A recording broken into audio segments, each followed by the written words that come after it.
Good morning guys, কেমন আছো সবাই? সবাইকে সুপ্রভাত, শুভ সকাল, গুড মর্নিং সব একসাথে জানাই। যাই হোক, সবটাই একই জিনিস। এই দেখো, এক গ্লাস চা আর দুটো বিস্কুট নিয়ে বসে গেছি। এখন আমি খাবো আরাম করে বসে বসে, ঠ্যাঙের উপর ঠ্যাংটা দিয়ে। আর তারপরে বাকি কাজবাজ করবো, তাই না বলো? চা খেতে আমার মতো কে কে পছন্দ করো একটু কমেন্টে জানিয়ে বলবে। হ্যাঁ, চলো চাটা খেয়ে নিই। মা গো মা, এত গরম পড়েছে, একদমই গরমে থাকা যাচ্ছে না। রাতে ঘুমই হচ্ছে না গরমে, সত্যি কথা বলতে। যারা খেয়ে নিয়ে যে রান্না বান্নায় কাটবে।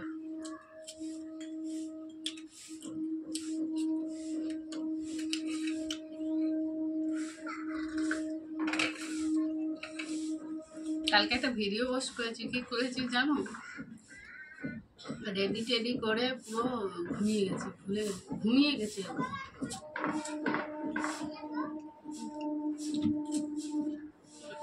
যে ভিডিওটা পোস্ট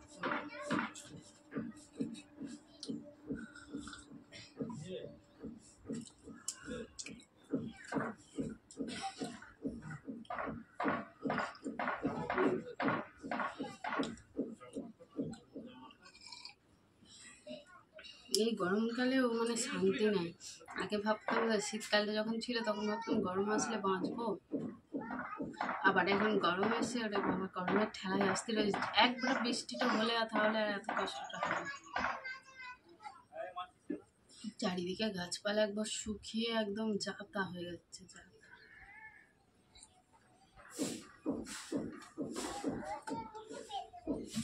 চলো, হয়ে গেছে আমার। এবার একটা রাখবো, সবজি কাটবো। আজকে রান্না মনে হচ্ছে চিকেন, মনে হচ্ছে না চিকেনই হবে। চিকেনটা ফ্রিজে ছিল, বের করেছি। এবার জল নিয়ে আসবো। ভাত এদিকে হয়ে গেছে, ভাতের ফ্যানটা গালবো আর একবার ফুটিয়ে নিই, বুঝলে?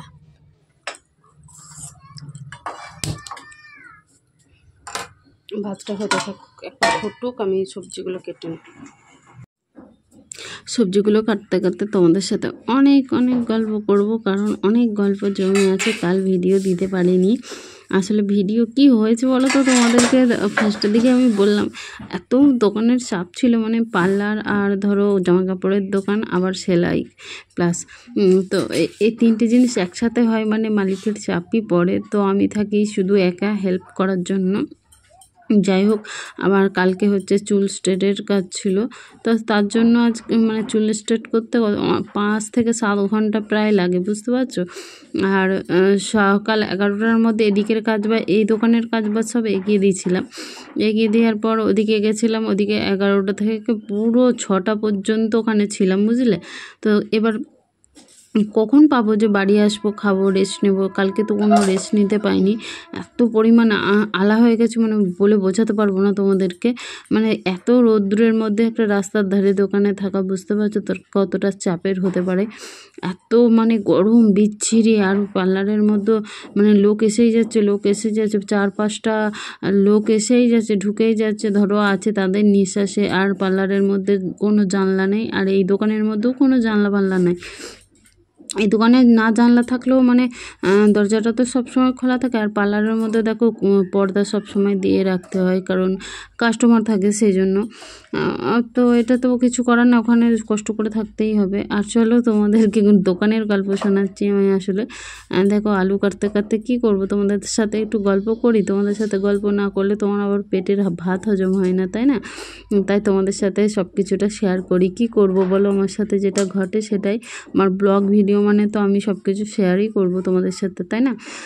তো আর একটা কথা বলতে ভুলে গেছিলাম। দেখো, আলুগুলো কাটতে কাটতে আমি ততক্ষণ তোমাদের সাথে একটু গল্পই করে নিই। এই আলুগুলো কাটছি মাংসর জন্য, মাংস রান্না করবো। মানে কালের রাতে মাটন এনেছি, তোর মাটন নাই, চিকেন এনেছিল। মাটন খেতে ইচ্ছা যাচ্ছিলো, এটা আমার মনটাই হচ্ছিলো, কথাটা বেরিয়ে গেল, বুঝলে? তো সেই জন্য মাটন বেরিয়ে গেছে মুখ দিয়ে। চিকেন এনেছিল, রাত্রে অল্প করে ভাজা হয়েছিল, পেঁয়াজ দিয়ে ভাজা। পেঁয়াজ দিয়ে চিকেন ভাজা খেতে আমাদের ভীষণ ভালো লাগে। তার সাথে শসা, পেঁয়াজ বড় বড় করে, আর কাঁচা লঙ্কা ঝাল ঝাল করে, আর ওর সঙ্গে জল জিরা দিতে হয়, আর লবণ তো থাকে। আমাদের ভীষণ ভালো লাগে খেতে, তোমাদের বলে বোঝাতে পারবো না, মানে এতটা ভালো লাগে খেতে। যাই হোক, ওটা হলে আমাদের আর কিছু চাই না। আর এদিকে দেখো আলুগুলো কাটা হয়ে গেলে, আর আমি একটাই রান্না করব, তার জন্য চিকেনটাই করব, তার জন্যই আমি একটু বেশি করে আলু দিলাম।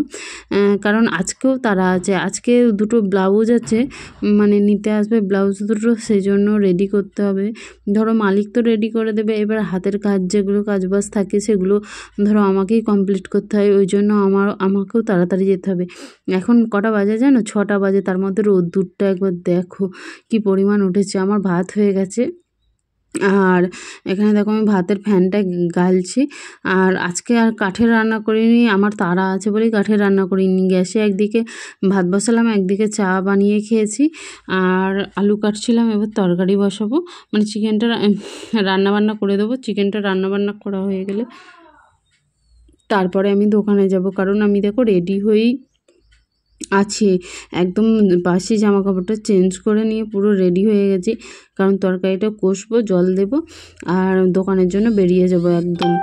কারণ তা না হলে আবার ধরো জামা চেঞ্জ করতে যাব, চুল আঁচড়াবো, এই সমস্ত বাজগুলো করতে গেলে আমার দেরিই হয়ে যাবে। কারণ আমাকে আজ যেতে বলেছে 8টার মধ্যে, বুঝতে পারছো? 8টা আমার পুঁত ঘুরতে ঘুরতে 8টা বেজে যাবে, সেই জন্য আমি সামলাতে পারবো না। ওর জন্য আগে বাসি জামা প্যান্ট চেঞ্জ করলাম যখন, আমি একবারে দোকানে যাবার জামাটাই পরে নিলাম। কি করব, চলো। আমার মুখ তো জোর চলছে, আমার হাত পা সেই জোর চলছে না। মানে পার্লারের ওই স্ট্রেটনিংয়ের কাজটা যা মানে কষ্ট হয় না, মানে টাকা আছে ওর মধ্যে। হ্যাঁ, একদিনে ধরো 4-5 হাজার টাকা ইনকাম করে মালিক ওই কাজ পেলে, কিন্তু ওখানে খাটনিটাও আছে, প্রচুর খাটনি। আমি দেখলাম তো, ধরো মানে ও তো কাজটা করছে, ওর হাতও চলছে, পায়ে দাঁড়িয়ে আছে সমানে, একটু বসতে পারে না। আর আমিও তাই, ওই দোকানের মধ্যে কোনো জায়গা নেই, কারণ ওর চুলটা ধরে ধরে দিতে হয়, সেই আমাকেও সমানে দাঁড়িয়ে থাকতে হয়েছে। কালকে তো মানে সেই সকালে 11টা থেকে 6টা পর্যন্ত সে দাঁড়িয়েই ছিলাম, যেন একভাবে দাঁড়িয়ে থাকতে হয়েছে। মানে পাগুলোর আর কোনো কিছু নেই, এত পরিমাণ পাগুলো ব্যথা। ওর জন্য আর কালকে প্রচুর ক্লান্ত হয়ে গেছিলাম, ভিডিওটা এডিট করে পুরো রাখা ছিল, দিতে পারিনি। আর যাই হোক, চলো, আমি দোকানের গল্পও করছি, এখানে রান্নাবান্নার গল্পও করছি। আলুগুলো কেটে ধুয়ে নিলাম ভালো করে, ধুয়ে অল্প কড়াইয়ের মধ্যে জল দিলাম, জল দিয়ে এবার সিদ্ধ করতে দিয়েছি। কারণ হালকা সিদ্ধ করে নিই, দিয়ে ভেজে রান্নাটা করলে আমার ভীষণ ভাল লাগে। আলু সিদ্ধ করে ভাজলে বেশি ভাল লাগে আমার।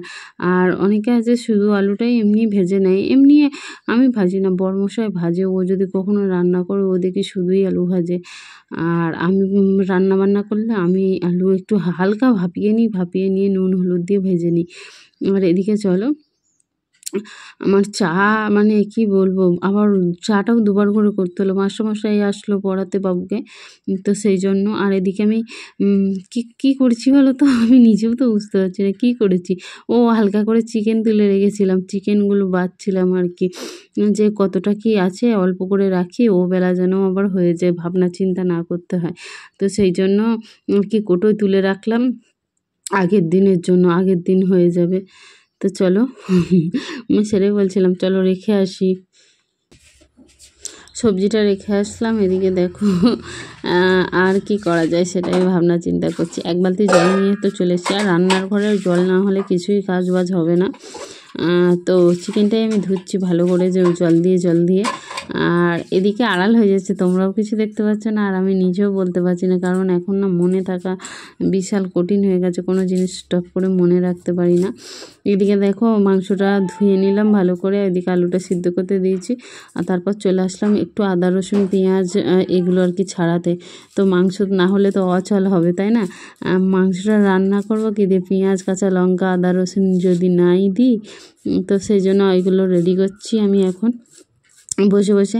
আর সব থেকে না আমার আদা ছাড়াতে ভালো লাগে, পেঁয়াজ কাটতেও ভালো লাগে, চোখ দিয়ে হাজার জল বেরুক আমার তবুও ভালো লাগে পেঁয়াজ কাটতে।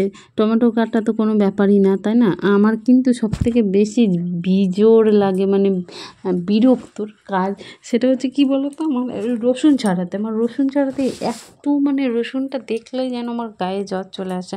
আমার একটুও ভালো লাগে না রসুন ছাড়াতে, কেন আমি নিজেও জানি না। এই মানে সেই নখে করে খুঁটরাতে মানে কি বলবো তোমাদেরকে, নখগুলো এসে ব্যথা ব্যথা হয়ে যায়, ওই জন্য না আমি বেশি রেগে যাই। আমার একদম ভালো লাগে না রসুন ছাড়াতে, কিন্তু রসুন না দিলে মাংসের তরকারিতে ভালো লাগে বলো? রসুন, পেঁয়াজ রসুনটাই আসল জিনিস মাংসের তরকারিতে দেওয়ার। পেঁয়াজ আর রসুন যদি না দেওয়া হয় পুরো মাংস পুরো চিপসে যাবে। মাংসর মতো সবটাই দিতে হয়, আসলে ঝাল ছাড়াও মাংস ভালো লাগে না। লঙ্কা যদি না দিই, ধরো আদা রসুন দিলাম, তাহলে কি আর ভালো লাগবে? লবণ ছাড়া তো কোনো কিছুই মানে চলবে না, যাই কোনো খাবারই হোক লবণ ছাড়া মানে কোনো খাবারেরই স্বাদ পাওয়া যাবে না। অন্য কিছু না হলেও হবে, লবণটা চাই। এই মানে মানুষের কোনো কিছুতেই পোষায় না, একটা কথা বলেছে না, যতই দাও ততই চাই, পোষায় আর না, সেই হয়েছে আমাদের হাল। সত্যি করেই তাই, যে কোনো জিনিসেই মানে পোষায় আর না যতই দাও।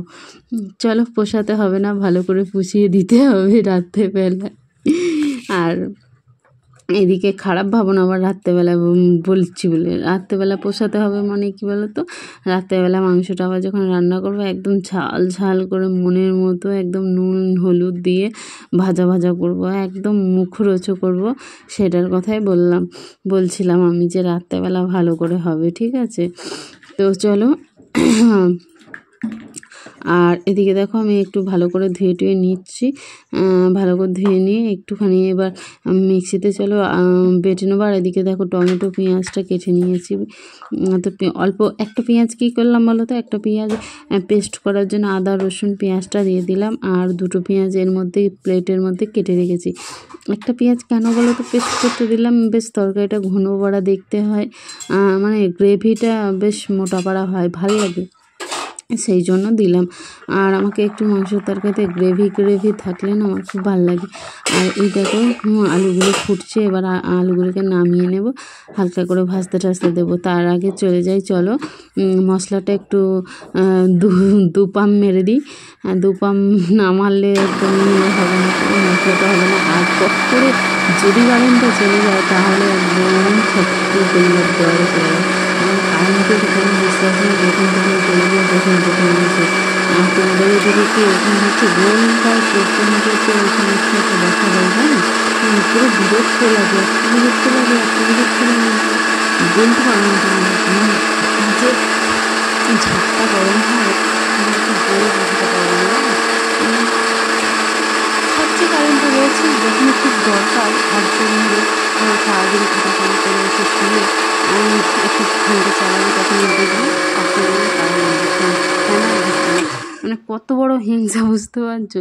যে কারেন্টের ইয়েতে থাকে সে মনে হয় হিংসুটে প্রচুর লোক, যে আর ওরা যখন শোবে টোবে তখন মানে ওদের লাইনটা অফ করে দিতে হবে, তাহলে বুঝবে লোকের কষ্টর ঝালাটা।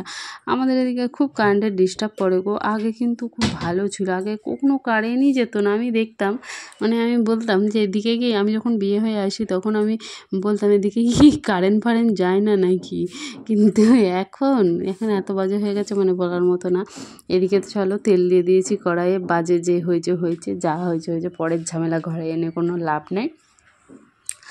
আর এদিকে এরকম হালকা করে হলুদ দিয়ে দিলাম। আর কড়াইটা বেশ তেতেই গেছিলো জানো, মশলা করতে গিয়ে ওখানে আমি মশলা করতে গিয়ে টাইমটা অনেকটা লেগেছে তো। আর এদিকে কড়াই পুরো তেতে আগুন হয়ে গেছে, ওই জন্য একটুখানি দেখছি। আমার দেখেছো তো ভয়েস দিতে গেলে কেন যে এত ঢেকুর ওঠে, দেখেছো কী অসুবিধা, একদমই ভালো লাগে না। সবার হিংসা হয়, তো হিংসা কেন লাগে? আর যাই বা হোক, চল আলুগুলো দিয়ে দিই। হিংসা হচ্ছে কড়াইটারও হিংসা হচ্ছে, যে আমি গরম হয়ে গেছি তবুও আমাকে কড়াইয়ে দিচ্ছে আর না, একটু নাড়ানাড়ি করবে, একটু দেবে আমাকে, তা না এরকম ভাবছে মনে মনে। তো যাই হোক, একটু দিয়ে দিলেই তো কড়াইটা খুশি হয়ে যায়, তাই না? তো চলো দিয়ে দিয়েছি, নাড়ানাড়ি করুক নিজেই, আর আমিও মাঝে মাঝে একটু নেড়ে দেবো তলায় ধরে গেলে। আর এদিকে চলো আমি ওখানে নাড়ানাড়ি করতে গিয়ে রেডি করে এসে আর এখানে দিয়ে দিলাম আমি তোমার মশলা বলছি সবজিগুলো কাটতে। যাই হোক চলো, এখানে একটা পাশের বাড়ির মাস্টারমশাই এসেছে, মানে বাড়ি বানাচ্ছে, আমার সাথে একটু কথা বলতে আসলো। পাশাপাশি বাড়ি যেহেতু তো মালপত্র রেখেছে, ওই জন্য একটু কথা বলতে আসলো। তো চলো এখানে দেখতে পাচ্ছ আলুগুলো ভেজে রেখেছি, এখানে মশলা দিয়ে দিয়েছি। আর এখানে মাংসটা দিয়ে দিচ্ছি, কষা হোক ভালো করে সুন্দর মতো করে। আর ভিডিও আমি এখানেই শেষ করবো, কারণ পুরো রান্নাটা দেখাতে পারলাম না, আমার দোকানে যাওয়ার টাইম হয়ে গেছে, ওই জন্য পুরো রান্না দেখাতে পারলাম না। এখানে ভিডিওটা শেষ করে দেবো। তোমরা সবাই খুব ভালো থাকবে, সুস্থ থাকবে, আর দুপুরে খাওয়া দাওয়া করে সবাই রেস্ট নেবে। টাটা।